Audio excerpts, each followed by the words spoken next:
Hi guys, so I thought I'd do another little rant today because I've just noticed something driving to work, and to be honest, it's something that I've always questioned, something that I've always wondered about, and that is basically involving the police and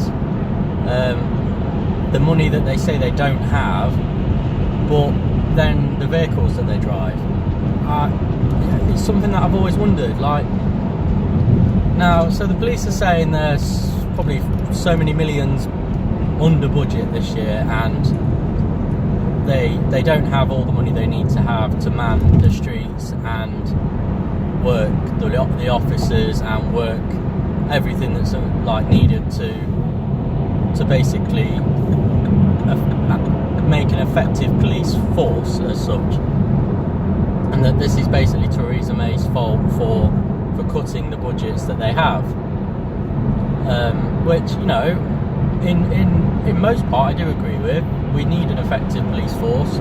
We need to have more officers on the streets, more officers on the roads. You know, we need to make sure that criminals know that the police force in England is one of the best in the world.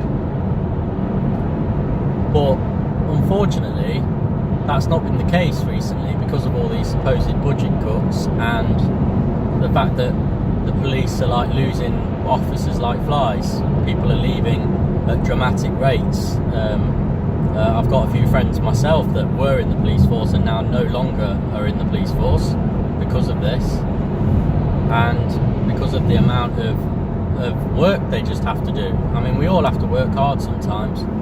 You know, sometimes we have to do 10-hour shifts, 12-hour shifts. But a police officer, you know, technically you're always on shift, aren't you? You could get called at any time saying, look, you know, we've got this riot or we've got this event that needs policing. We've got a shortage in officers. We need you to work an extra shift. You know, and technically you can't say no because you're a police officer. You took that oath when you started, that you were gonna protect the community and serve the community, and basically saying no to doing that, you know, it's basically it's an unwritten rule, really, isn't it? It's one of them where if you say no, you look a bit of a dick, and I suppose that's the pressure with it. You feel like you can't say no to these extra shifts and extra hours that you've got to do because, you know, at the end of the day, first and foremost, you are a police officer that wants to do their job right. But saying that, I've just noticed, and this is what's triggered me off here, I've just noticed going down the motorway, and I've seen two police cars going down the motorway. Now, both of them were no less than a year old. Both cars, no less than a year old. Both BMWs, so expensive. Pretty expensive cars, probably cars that cost, you know, on the upwards of 20 grand, and then with all the modifications that police cars have under the bonnet, I mean, they have all the extra souped up stuff to make sure that they can outspeed any bad boy racer or whatever on the roads when they try to do a runner. You know, you're looking at probably 35-40 grand per cop car. You know, and that's just my estimate, really. It's probably more than that, but, you know, I'd say an estimate of 40 grand for a BMW with all the modifications and souped up engine, etc., that it needs for a police car. And what surprises me is, like, you never see a police car that's any older than 2 or 3 years. And it's like, surely that's costing a lot of money. I mean, whether they're leased cars or not, that's still costing a lot of money to fund, and it just baffles me. Like, they'll have a deal with BMW and they'll probably get them for a little bit less than what they should. But at the end of the day, if they'd have, say, gone with Vauxhall, which I have seen a few Vauxhall police cars, but not so much lately. You see the community police officers driving around in the little Vauxhall Corsas and whatnot, but you don't really technically see the big cars, Vauxhall cars at all. Used to have like Vauxhall Astra police cars and that, but I think I don't know if they're phasing them out or something, because I've not seen so many lately.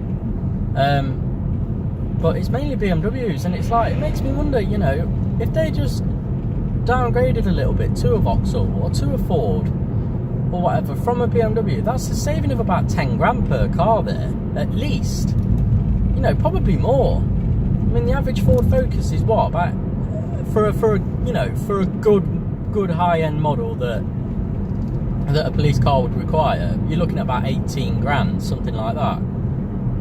But on the basic BMW, that's 12 grand saving. That's a £12,000 saving right there. And it just makes me wonder why. Why did they do that? Like, why don't they go for these slightly lower rate cars and soup them up? Because they can't be much slower once all is said and done. They're still going to be easily fast enough to catch any general criminal trying to do a runner. It just makes me wonder what the hell's going on with the police force and why they're doing this. Like, why spend so much money on a vehicle or vehicles when you can spend less and put that money to good use? I mean, if you think how many police cars are on the roads today, you know, you're looking at thousands, probably easily. You know, I couldn't even guess. I'd say you're looking at a good few thousand on the roads generally every day. Now, you say 78% of those are BMWs. Damn, that's a lot of money. That is a lot of money. And I just wonder to myself, like, how can they say they're short of money and that they haven't got all the money that they require and then drive around in 67 plate BMWs? Like, you know, what's wrong with a 64, 65 plate Ford Focus? Nothing. 10, 15,000 miles, 20,000 miles on the clock.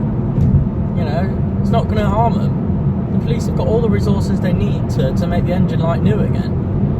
You know, soup it up just as much. But they don't. They choose not to do that. They choose to buy brand new BMWs. And it just winds me up. It really does. I've even seen, and that's another thing, I've seen Subaru Impreza police cars. Now that's just taking the piss. Like, why do they need that? Why do they need Subaru Imprezas? They don't need that. It's just a show-off tactic. It really is.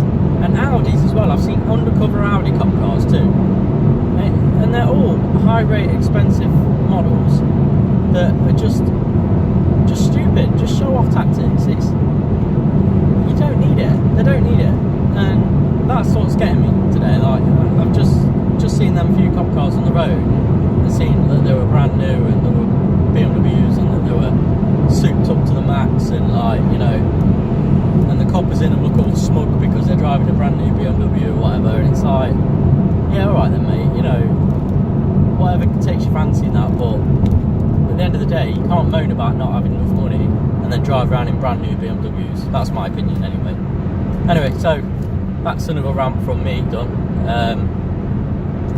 I do have quite a few rants. I drive home on a daily basis and, like, think to myself, oh, for God's sake, you know, like yesterday I was ranting about the roadworks and I thought to myself, I'm probably going to make a video on that because roadworks are just so annoying lately. And when I drive home from work yesterday, I went through 5 sets of roadworks, 3 of them being major roadworks, which held me up for like 10-15 minutes, and a normal 40-minute journey is now taking me over an hour and a half. It's a piss take. Like, I just don't understand what's the need for all these roadworks all the time. Like, and they're making minor improvements. It's not like they're changing roads drastically. Some of them are just to put extra drains in or something, or like widen the road slightly, or, you know, and it is a piss take. It really is. So I might make a video on that in the coming few days, maybe next week. But yeah, thanks for watching anyway. Peace.